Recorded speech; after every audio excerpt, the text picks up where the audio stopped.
Hello everybody, welcome back to my channel, and if you're new here, hello, I'm Debbie and I make art videos. This video is part of a series that I'm doing about art materials. My hopes is to demystify some art materials for you, to help you make decisions when you're at the art store, and to hopefully find some gift ideas for either Christmas or some other special occasion. So without further ado, here it is, the watercolor guide. My watercolor collection is ridiculous. It's extensive, no one needs this many colors, but just happened. So let's talk about some brands.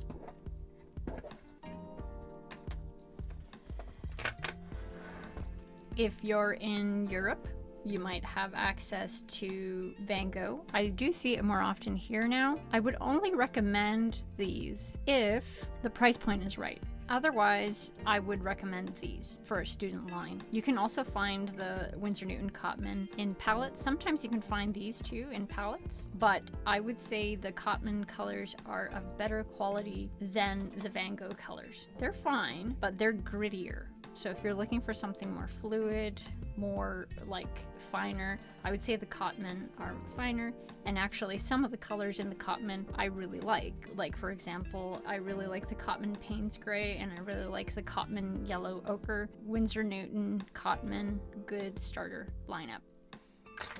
I don't own very many Winsor Newton professional colors. I was very selective with the ones that I wanted from this brand. I think the first watercolor set I ever owned was the Winsor Newton paints. Every brand has their colors that are special, so I really like the Winsor Newton Upper Rose. If you like a really bright pink, like a fluorescent pink, this is great. Just know that it's fugitive. That means it is not light fast, but if you're doing things for scanning and printing, then that doesn't really matter. Holbein is another great watercolor brand. This is more artist grade, but it also depends on the price point, right?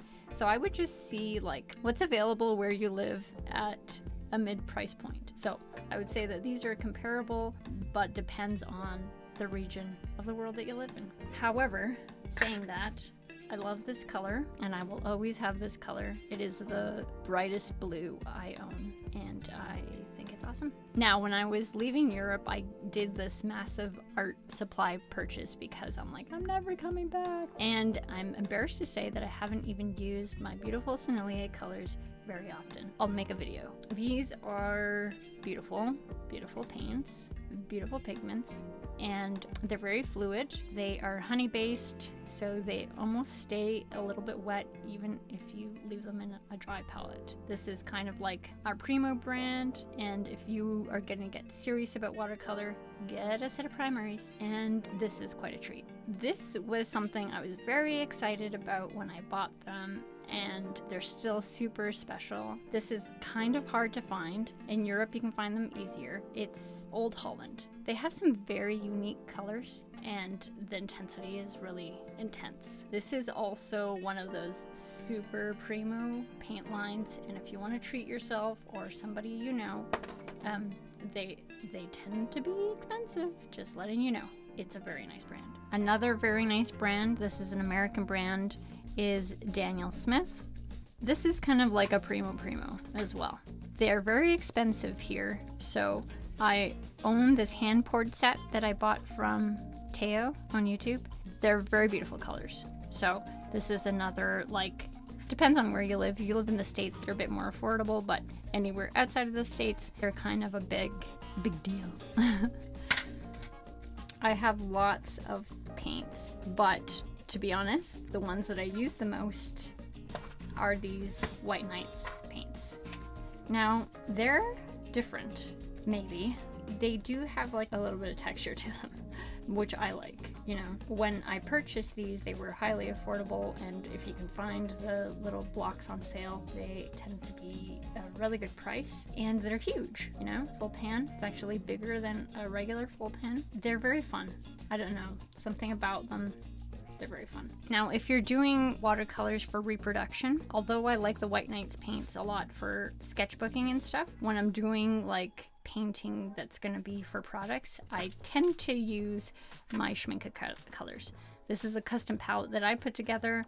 of colors that I like. They're very good for scanning. That's like on the more pricey side. And then on the cheaper side, I would say these Sakura Koi ones are actually really great for scanning stuff as well. It's a fun set of colors. I actually really like it a lot. Now I have a variety of gift idea suggestions or a starter set for a watercolorist in your life. So I can recommend this Canson Montval watercolor pad. I think it's a good paper. It's not too expensive, it's not too cheap. I think it's a great in between.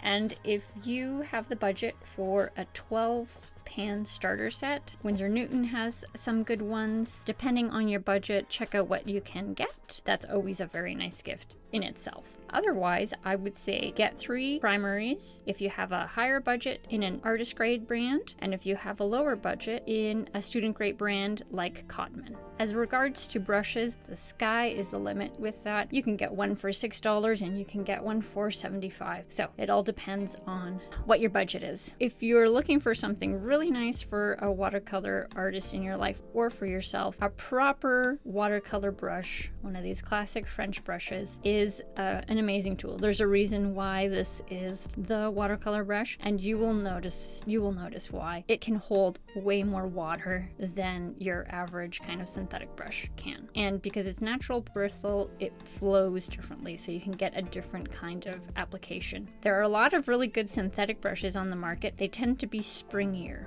This is the difference. The hairs are stiffer because they're made of plastic, and they don't have the give that a natural bristle brush will. That therein lies the price difference. I would say, depending on the brush company, because some of the sizes can vary, I would go from somewhere between either a 9 or a 10 to 4 or a 5, because you don't want to go too small, and I think that those sizes have some good versatility.